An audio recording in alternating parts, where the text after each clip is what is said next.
Salam cinta dan bahagia sahabat semuanya. Selamat menikmati Ramadan hari ke-8. Hari ke-8 ini saya tadi melihat beberapa fenomena menarik. Walaupun tentu saja ini tidak bisa digeneralisasi ya, tidak bisa disamaratakan semua, tetapi setidaknya ada yang menarik. Siang tadi sekitar jam 1 ya, itu Jogja lagi panas-panasnya. Kemudian saya starter kendaraan, buka pintu tadi, lagi starter awal gitu. Kemudian di samping saya ini ada warung yang jualan kopi, indomie, gorengan gitu ya. Mbah-mbah yang jual. Nah siang itu si mbah-mbah ini nyeletuk ya sama anaknya atau menantunya yang jagain itu. Duh biung panase dino iki kok nemen gitu. Nah artinya translate-nya duh biung. Biung itu bisa bapak ibu ya, duh biung. Tapi bisa saja itu sebagai idiom. Duh biung itu nggak ada artinya, hanya keluhan saja duh gitu. Panase kok siang ini kok panas banget ya gitu. Jadi Simbah itu karena memang siang tadi itu panas dan dia nyeletuk sama orang yang bantuin di warungnya itu. Duh, siang ini kok panas sekali ya gitu. Nah, lalu saya tanya karena si Mbah ini kan jual gorengan. Lalu saya tanya iseng, Mbah, gorengannya udah siap belum? Mbah, gorengannya pun siap dereng, bahasa Jawanya itu. Ternyata dia sudah goreng. Siang itu dia sudah siapin gorengan. Sampun gitu katanya. Loh saya kan nyeletuk kan, loh mboten poso toh Mbah? Mboten enggak puasa toh Mbah gitu. Ya dia bilang lah ini kan untuk mereka-mereka yang enggak puasa gitu. Pekerja-pekerja berat lah seperti kuli bangunan dan segala macam yang memang tidak puasa dan dia menyediakan makanan itu. Nah ini kan fenomena menarik. Bagi saya memang ada yang terbiasa. Jadi ada orang yang terbiasa puasa karena keadaan, karena kondisi. Kondisinya memang sehari makan sekali karena kondisi ekonomi, atau bahkan mungkin sehari makan sehari enggak.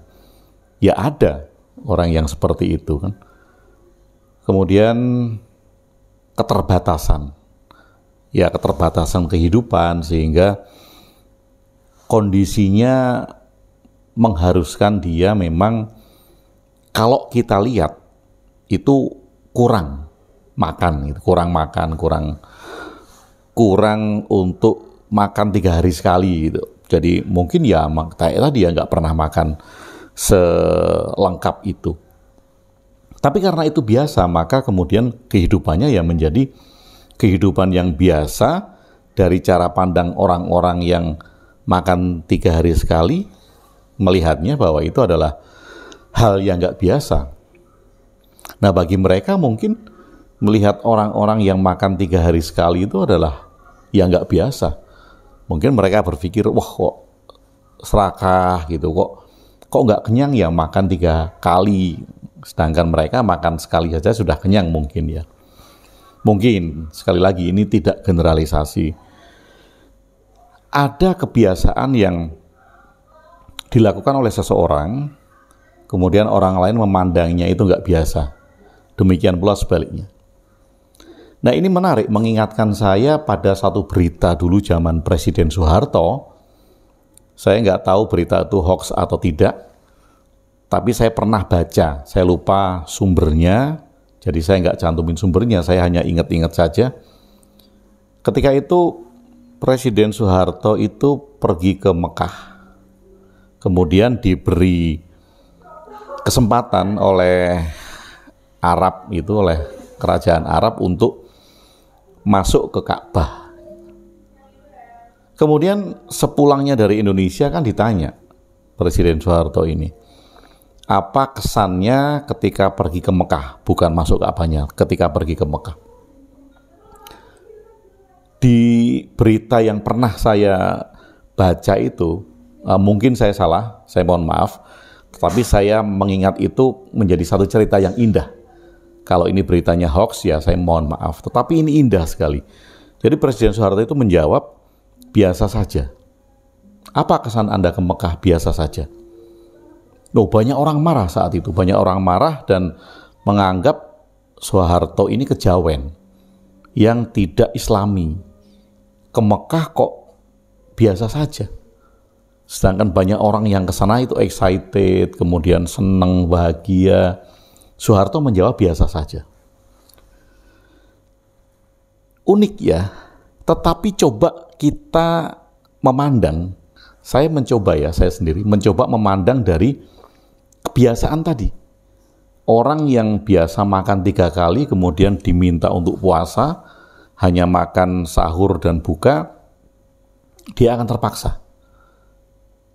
Tetapi bagi orang yang biasa makan cuma sehari sekali, bahkan mungkin sehari makan sehari tidak karena kondisi, dan itu menjadi kebiasaan dia, ketika ditanya tentang puasa, mungkin saja jawabnya biasa saja.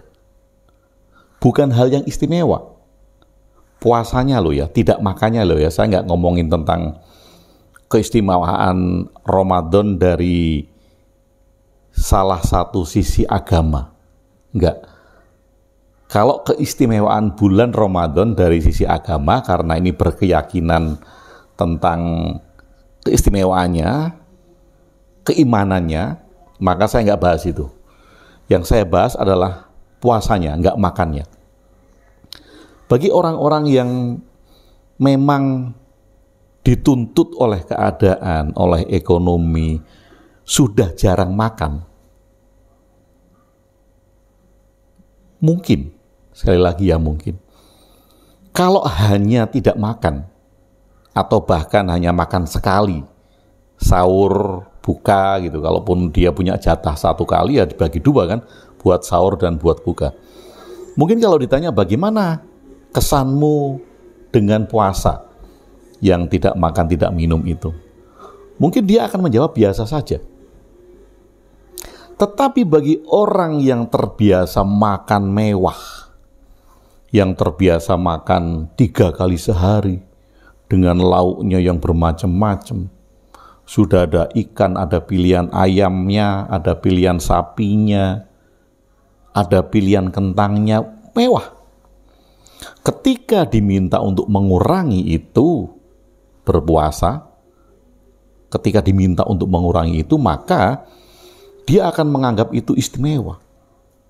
Dan dia akan sangat berkesan dengan mengurangi makan itu. Nah, ini kan perihal cara pandang. Sama dengan orang yang setiap hari memang sudah melatih untuk berkoordinasi atau mengendalikan ego, atau dalam bahasa lain mengendalikan hawa nafsu.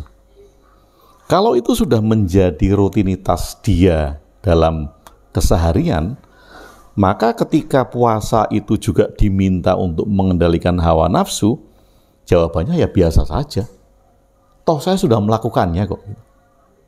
Kayak tadi kan, orang yang memang makannya itu jarang, sekali sehari, ya dia bilang, saya tiap hari ngelakuin itu kok, setiap tahun saya ngelakuin itu kok. Hidup saya memang seperti itu kok. Nggak ada yang istimewa dengan mengurangi makan. Nah, ini kan cara pandang kan, cara pandang.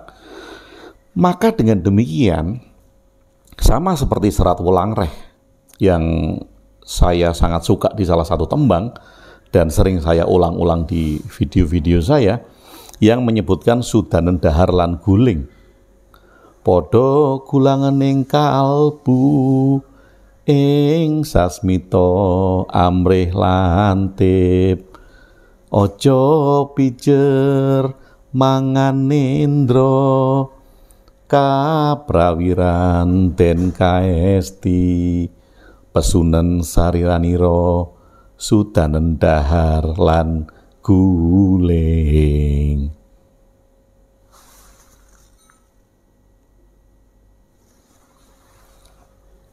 Nah, Sudanen dahar lan guling, diulang reh ya. Itu adalah cara untuk gulangan ing kalbu, mengasah batin dengan cara sudanen dahar lan guling. Nah, ini juga jangan-jangan ajakan ini adalah untuk mereka yang setiap hari bergelimang atau ngudokoro. Ngudokoro itu membiasakan diri untuk berlebihan makan dan berlebihan tidur. Nah, kalau bagi mereka yang sudah tidak berlebihan makan, sudah tidak berlebihan tidur, tentu saran sudanen dahar lan guling ini nggak perlu lagi. Lo tiap hari kayak gitu kok, setiap saat kayak gitu kok, setiap tahun kayak gitu kok. Hidup yang dialami setiap hari itu memang sudah dahar lan guling. Dia memang sudah jarang sekali makan dan mengurangi tidur. Nah, jangan-jangan perintah-perintah itu ditujukan untuk mereka atau untuk saya ketika saya lupa dengan apa yang saya inginkan terus-menerus. Makan terlalu banyak. Kalau cukup dengan 1 lauk, kemudian saya ingin 2 lauk. Cukup dengan 2 lauk, saya ingin 3 lauk. Jadi hal-hal yang lebih.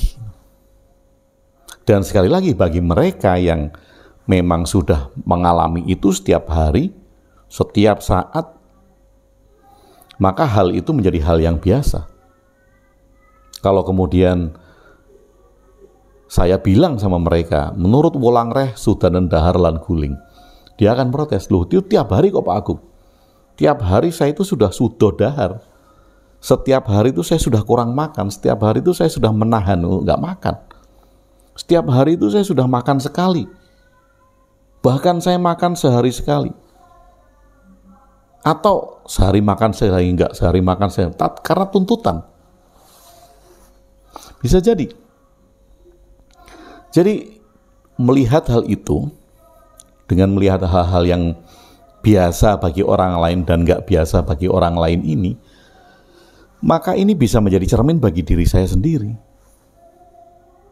Cermin yang kemudian saya ambil satu pelajaran yang sederhana, bahwa mungkin saja ketika saya melihat orang lain itu biasa, itu bagi saya nggak biasa. Dan ketika orang lain melihat saya biasa, baginya nggak biasa. Jadi kadang-kadang kita mengukur ukuran biasa ini dengan tolak ukurnya orang lain, bukan diri saya sendiri. Jadi kalau kemudian saya melihat di dalam keseharian, kalau kita mau jujur, kita itu tidak butuh banyak makan.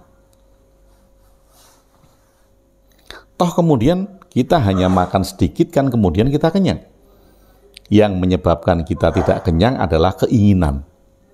Saya ingin makan lauk ini, saya ingin tambah ini, saya ingin lapar mata istilahnya. Itu yang menyebabkan. Nah, di hari ini saya berefleksi tentang peristiwa-peristiwa itu. Bahwa jangan-jangan selama ini saya memang selalu menuruti nafsu ya, sehingga makan saya berlebihan. Ketika tidak makan di dalam satu hari itu menjadi istimewa bagi saya, pertanyaan saya untuk saya sendiri adalah jangan-jangan selama ini saya berlebihan. Toh seharusnya ketika di dalam 1 bulan orang mengurangi makan, bulan berikutnya itu diteruskan. Idealnya begitu kan? Bukan hanya setahun sekali mereka mengurangi makan. Ketika pengurangan makan ini diteruskan dan menjadi kebiasaan, maka hal itu menjadi keseharian. Dan mungkin itu adalah pesan mulia yang sering kita lupakan. Bahwa kadang-kala kita melakukan sesuatu itu hanya karena ritual saja. Ketika ritual selesai, ya sudah, kita kembali ke kebiasaan lama. Nah, ini yang penting kan, kita kembali ke kebiasaan lama. Apabila saya kembali ke kebiasaan lama, makan menuruti ingin saya, makan menuruti enak saya, ya maka apa artinya ritual yang selama ini saya lakukan kalau ritual itu tidak membuat saya berubah untuk memperbaiki kebiasaan lama saya menjadi kebiasaan-kebiasaan baru yang lebih baik. Jadi di hari ini saya sendiri melakukan satu refleksi untuk diri saya.